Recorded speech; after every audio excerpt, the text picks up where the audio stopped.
नमस्कार दर्शकों, बहुत बहुत स्वागत है आपका हमारे विशेष कार्यक्रम दिशा धाम में। मैं हूं आपके साथ निशा।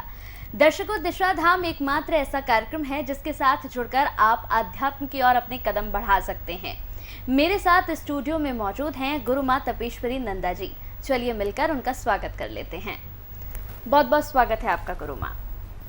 तो दर्शकों, अपने कार्यक्रम के जरिए हम पूरा प्रयास करते हैं कि आपको आध्यात्म से जोड़ा जा सके। तो चलिए अपने कार्यक्रम की शुरुआत कर लेते हैं कुछ प्रश्नों के साथ। गुरु माँ, जिस तरह से हर एपिसोड में आपसे कई ज्ञान की जानकारियाँ मिलती हैं, कई अहम बातें आप बताती हैं, आज मैं आपसे जानना चाहूँगी तत्व ज्ञान के बारे में। जैसे कि 5 तत्व होते हैं, पंच तत्व होते हैं, तो हम कैसे अपने जीवन चला सकते हैं इसके जरिए?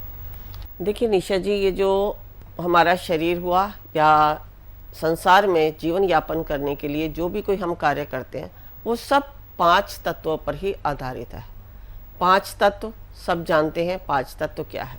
अगर हम भगवान शब्द भी बोलते हैं तो उसमें भी 5 तत्व हैं। तो वो 5 तत्व क्या, ये तो सब आप जानते ही हैं। लेकिन इन 5 तत्वों के अनुसार मैं ये बता दूं कि हमारा शरीर कैसे चलता है, या इस संसार में हम जो भी कुछ कार्य कर रहे हैं वो कैसे किया जाए और तत्वों को कैसे पहचानते हैं। तो ये पहचानने की कला तो जो गुरु है वही जान सकते हैं कि इसका कौन सा तत्व है। या एक एस्ट्रोलॉजर आपकी कुंडली देख के ही आपको बता पाएगा कि आपका ये तत्व है और इस तत्व के अनुसार इसको बैलेंस करने के लिए इस तत्व का आप उपयोग करेंगे तो ये जो है तत्व आपका सही रूप से कार्य करेगा। जब हमारे शरीर में इन 5 तत्वों की नियमितता जो है वो बैलेंस अनबैलेंस होती है, तभी हमारे जीवन में, चाहे वह शारीरिक रोग है, चाहे सांसारिक भौतिक है, चाहे आध्यात्मिक है, उनमें जो है असंतुलन पैदा हो जाता है। तो इस असंतुलन को पूर्ण करने के लिए हमें तत्वों का ज्ञान होना बहुत ही जरूरी है। अब जैसे किसी का जल तत्व ज़्यादा होता है, जो जल तत्व वाले व्यक्ति होते हैं वो बहुत ही इमोशनल होते हैं, छोटी छोटी बात पर रो देते हैं, उनको किसी की बात सहज नहीं होती, या भावुकता से वो अपना सब कुछ दूसरों को देने के लिए तैयार हो जाते हैं। तो ये होते हैं जल तत्व से संबंधित जो व्यक्ति होता है उनका एक नेचर। इसके अलावा अगर किसी के अंदर जल तत्व ज़्यादा है तो उसको खांसी, जुकाम, निमोनिया, किडनी के रोग, इस तरह के रोग जो है अधिकतर देखे जाते हैं। अब हमें इसको बैलेंस कैसे करना है? यदि हमें इन सब से बाहर निकालना तो हमें क्या करना है? तो ये जान लीजिए, आप सब भी जानते हैं कि जल को कौन सुखाता है? अग्नि, ताप। तो उसके लिए हम अग्नि तत्व से संबंधित यदि उसे कोई पदार्थ दे दें या कोई मंत्र दे दे तो उसका जल तत्व जो है शांत हो जाता है। अब अगर हम रोगों की बात करें तो जैसे निमोनिया, निमोनिया क्या है? जो जल तत्व से संबंधित है, जो सर्दी के कारण हुआ है। या फिर किडनी के रोग, यूरिन से संबंधित रोग, ये भी जो है जल तत्व से संबंधित रोग हैं। अब इनको नष्ट करने के लिए यदि हम मंत्रों की बात करते हैं तो अग्नि तत्व से संबंधित मंत्र हमने उस व्यक्ति को जपने के लिए दे दिया तो उसके अंदर जल तत्व से उत्पन्न रोग जो है समाप्त होने लगते हैं। अब बात आती है मंत्रों की, तो मंत्रों का हमें ज्ञान होना चाहिए कि कौन सा मंत्र अग्नि तत्व का है, या कौन सा तत्व आपका किडनी के लिए है, कौन सा तत्व आपका जो है अग्नि तत्व को शांत करने के लिए जल तत्व वाला है, या कौन सा आपका धातु तत्व है तो धातु तत्व को काटने के लिए कौन सा तत्व। इन सबका ज्ञान यदि हमारे पास है तो हम उसके अनुसार मंत्रों को दे सकते हैं। अब इसके साथ साथ, मंत्र के साथ साथ यदि हम पदार्थों की बात कर लें तो पदार्थों से भी हम जो है अपने तत्वों को बैलेंस कर सकते हैं। पदार्थ, अब आप सोचते होंगे पदार्थ क्या है? पदार्थ जो ये हमारी प्रकृति है, इससे बहुत सारी जड़ी बूटियां हैं, बहुत सारे ऐसे पदार्थ हैं जिनसे हम अपने तत्वों को बैलेंस करते हैं। जैसे अभी मैंने अगर नमूने की बात बताई थी तो आप ऐसी जड़ी बूटियां लाएंगे जो आपके शरीर में गर्मी उत्पन्न करेंगी। तो ये कहाँ से मिली हमें जड़ी बूटियां? प्रकृति से। लेकिन हमें ज्ञान होना चाहिए कि कौन सी जड़ी बूटी यहाँ हमें काम करेगी। जैसे अभी कल ही की बात है, मेरे पास एक निमोनिया के पेशेंट आए, तो मैंने उनको कहा कि इनको जो है कलौंजी का पानी पिलाओ, क्योंकि कलौंजी क्या गर्म, अब कलौंजी का पानी पीने से जो है उनका जो निमोनिया है वो ठीक होने लग जाएगा। या अगर हम मंत्रों के अनुष्ठान की बात करें तो महामृत्युंजय मंत्र का अनुष्ठान करके हम महादेव को वो मंत्र से अभिमंत्रित बिल पत्र या कोई विधि विधान करते हैं तो उस व्यक्ति की कंडीशन सुधरने लगती है। ऐसे ही मैंने किडनी से संबंधित रोग के लिए भी करा था कि मैंने अपने यहाँ महामृत्युंजय मंत्र का अनुष्ठान किया और उधर उनको, उनके परिवार वालों को महादेव के मंत्र से अभिमंत्रित बिल पत्र जो है महादेव के शिवलिंग पर चढ़ाने को बोला। जो क्रिया मैंने कराई उसके द्वारा जो है उसकी स्थिति में सुधार आता चला गया।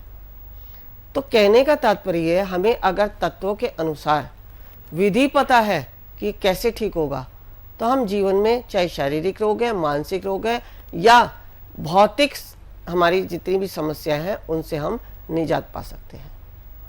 अब अगर मैं आध्यात्मिक की बात करूं तो अध्यात्म में जाने के लिए भी हमें, अगर हमारे मार्ग का पता है तो हम उसके अनुसार तत्व रखते हैं तो हम आध्यात्मिक यात्रा बहुत अच्छे से कर सकते हैं। हमारे जीवन में तत्वों का ही तो महत्व है। पंच तत्व ही तो हैं जो इस शरीर को चलाते हैं।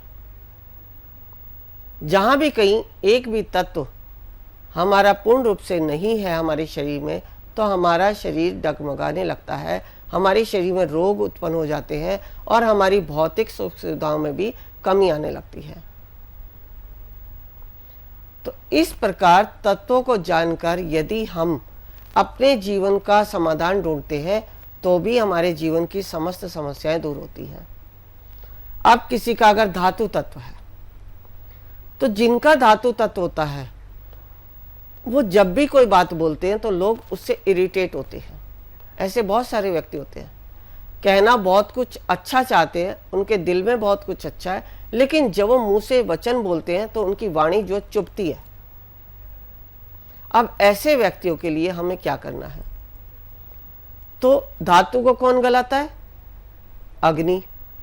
तो यहां भी अगर हम अग्नि तत्व का इस्तेमाल करते हैं तो उसका धातु तत्व कम हो जाएगा और उसके जीवन में जो उसका कम्युनिकेशन है, जो उसकी वाणी से लोगों को इरिटेशन होती है या उसकी वाणी चुभती है, वो चुभन दूर हो जाएगी और उसका जो है आपसी तालमेल वो जो है सही होने लगेगा। हम जब कई बार बिजनेस करते हैं या किसी के यहाँ जॉब करते हैं, हमारे कम्युनिकेशन के कारण ही हमें जॉब से निकाल दिया जाता है या हमारा कार्य जो है हमें आपस में एक दूसरे से संपर्क नहीं बनाने देता। तो ये सब किससे होता है? वाणी से। या हमारे शरीर से ऐसी तरंगें निकलती हैं जो दूसरों को चुभती हैं। तो इस तरह की जो हमारे तत्वों से निकलने वाली तरंग है उनको शांत करने के लिए तत्वों का ज्ञान होना बहुत ही जरूरी है। अब तत्वों के ज्ञान के साथ साथ उसके लिए हमें किस पदार्थ की आवश्यकता है, कौन से पदार्थ से, कौन से मंत्र से, कौन सी क्रिया से हम उस तत्व को बैलेंस करें, ये भी जानना बहुत आवश्यक है।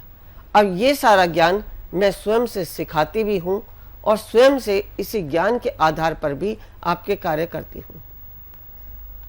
अब हर कार्य एक ही विधि से नहीं होता। हाँ, अगर कोई हीलर है तो वह हीलिंग से ही सारे काम करने की सोचेगा। अगर कोई आपको कोई सामान दे रहा है या आपको कोई मंत्र कर रहा है, वो एक ही मंत्र से सारी पूजाएं कर देगा आपकी। लेकिन अगर आपके पास इन तत्वों का ज्ञान है, उसी तत्व के अनुसार आप मंत्र, क्रिया और विधि करते हैं तो आपके जीवन का संतुलन बराबर काम करता है। बताया ना, एक भी तत्व अगर गड़बड़ है आपके शरीर का तो आपकी सारी शारीरिक संरचना बिगड़ जाएगी, शरीर में रोग उत्पन्न हो जाएंगे।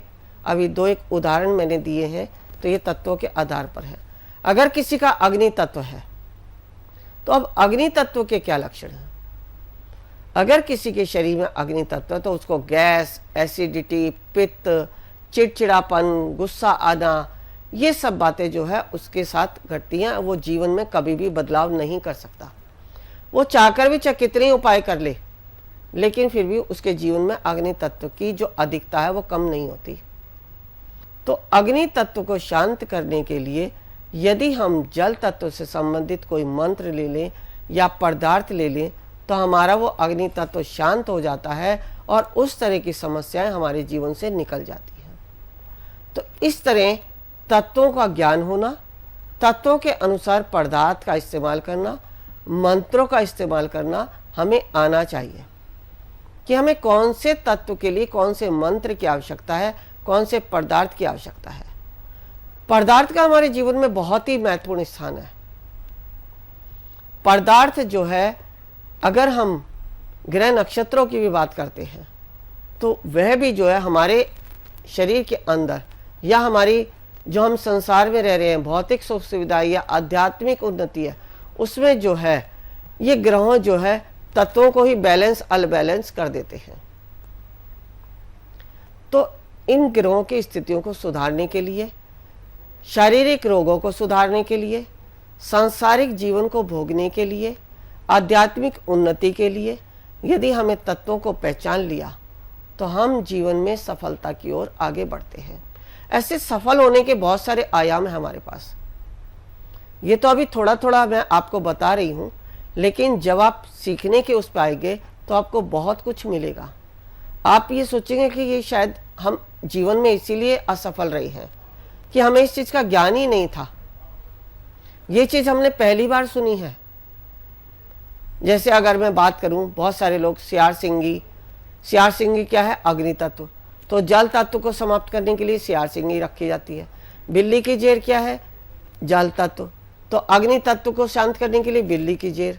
तो यहाँ बिल्ली की जेर क्या है? संपन्नता का भी रूप है, माँ लक्ष्मी का भी स्वरूप है।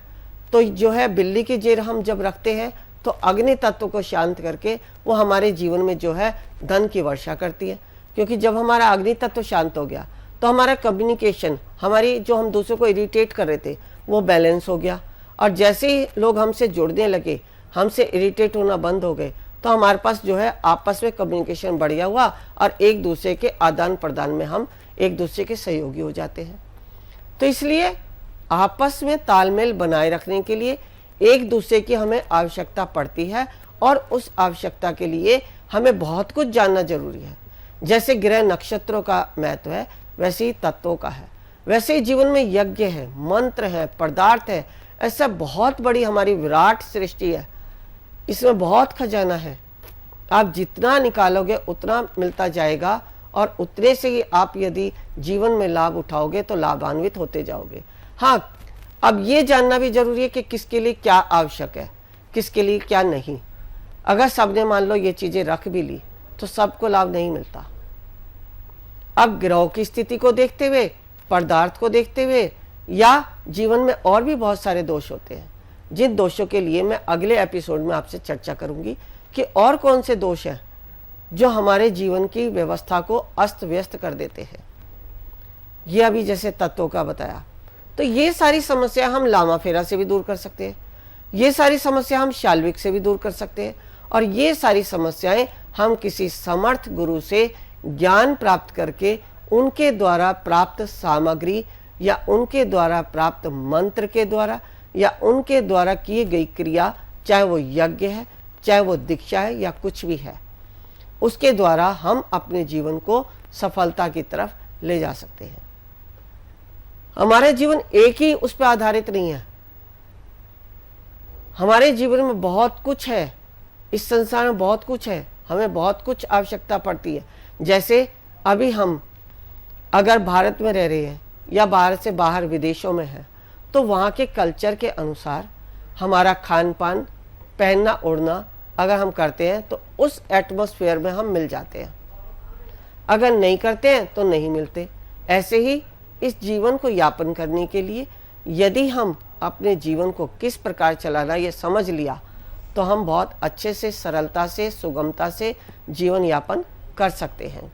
तो इस प्रकार के ज्ञान की यदि आप जानकारी लेना चाहते हैं तो ये जो छोटा छोटा ज्ञान है ये एक बार में नहीं होता। इसको करने के लिए आपको 3 साल का जो मैं कोर्स कराती हूँ वो करेंगे तो आपको पूर्ण ज्ञान की प्राप्ति हो जाएगी। चाहे उसमें हीलिंग प्रोसेस है, चाहे आपकी दीक्षाएं हैं, या इस प्रकार का छोटा छोटा ज्ञान जो कि आज मैं आपके समक्ष बता रही हूँ, उस तरह का ज्ञान प्राप्त करके आप स्वयं से आत्मनिर्भर होके अपना अर्निंग साधन भी बना सकते हैं, अपने जीवन की समस्याओं का भी समाधान कर सकते हैं, दूसरों का कल्याण भी कर सकते हैं। तो इस तरह की जानकारियां मैं समय समय पर देती हूं, देती रहूंगी और आपके ज्ञानवर्धक बातें आपको समय समय पर बताती रहूंगी, उससे आप लाभान्वित होते रहें। तो दर्शकों, आपने देखा किस तरह से गुरु माँ ने यहाँ पर तत्वों का ज्ञान दिया। तत्व हमारे जीवन में कितना महत्वपूर्ण है, कितना महत्व रखते हैं, इसके बारे में गुरु माँ ने तमाम जानकारियाँ दी। अगर आप चाहते हैं और भी कोई जानकारी लेना तो टीवी स्क्रीन पर जो वेबसाइट हम आपको दिखा रहे हैं, इस वेबसाइट पर जाकर आप तमाम जानकारियाँ प्राप्त कर सकते हैं। इसके साथ ही अगर आप चाहते हैं गुरु माँ से मिलना या दीक्षा प्राप्त करना तो जो टीवी स्क्रीन पर नंबर्स चल रहे हैं, इन पर भी कॉल करके आप गुरु माँ से संपर्क कर सकते हैं। बहुत बहुत शुक्रिया गुरु माँ आपका, आप जुड़ी दर्शकों से आपने बातचीत की, बेहद शुक्रिया आपका। नमस्कार। ऋषिकेश में जो हम शिविर कराने जा रहे हैं, हमारा उद्देश्य है कुंडलिनी जागरण। कुंडलिनी जागरण के लिए आवश्यक है ओम को सिद्ध करना, नागपाश खोलना, विचारों से शून्य होना, समर्पण भाव आना, शरीर में बैठने की क्षमता होना, तभी आप प्राप्त कर सकते हैं कुंडलिनी शक्ति को। यदि आप भी चाहते हैं कुंडलिनी शक्ति को पाना तो अवश्य आए हमारे इस शिविर में। गुरु माँ तपेश्वरी जी बढ़ाए एक कदम अध्यात्म की ओर और पाएं स्वस्थ शरीर, संपन्नता व एकाग्रता। गुरु माँ के द्वारा 108 प्रकार की दीक्षाएं प्रदान की जाती हैं, जिन्हें लेकर आप अपने जीवन को सुखों से भर सकते हैं। आप गुरु माँ से ध्यान व उपचार पद्धतियां सीख सकते हैं, जैसे मुद्रा विज्ञान, साधना से सिद्धियों की ओर, तत्व ज्ञान, लामा फेरा, तनाव, डिप्रेशन, पागलपन, नजर दोष, टोने टोटके में अत्यंत प्रभावी, योग माया, रोगी को रोग मुक्त करना, हुंकार विद हलीम बौद्धिक, विकास एवं लक्ष्य प्राप्ति हेतु, टिंटी सर्कल एकाग्रता बढ़ाने के लिए। हमारा पता है गुरु माँ Tapeshwari ji Ashram, Dishadham, near Delhi Singhu border, pin code 131028। गुरु माँ तपेश्वरी जी बढ़ाए एक कदम अध्यात्म की ओर और पाएं स्वस्थ शरीर, संपन्नता व एकाग्रता। गुरु माँ के द्वारा 108 प्रकार की दीक्षाएं प्रदान की जाती हैं, जिन्हें लेकर आप अपने जीवन को सुखों से भर सकते हैं। आप गुरु माँ से ध्यान व उपचार पद्धतियां सीख सकते हैं, जैसे मुद्रा विज्ञान, साधना से सिद्धियों की ओर, तत्व ज्ञान, लामा फेरा, तनाव, डिप्रेशन, पागलपन, नजर दोष, टोने टोटके में अत्यंत प्रभावी, योग माया, रोगी को रोग मुक्त करना, हुंकार विद हलीम बौद्धिक, विकास एवं लक्ष्य प्राप्ति हेतु, टिंटी सर्कल एकाग्रता बढ़ाने के लिए। हमारा पता है गुरु माँ Tapeshwari ji Ashram, Dishadham, near Delhi Singhu border, pin code 131028।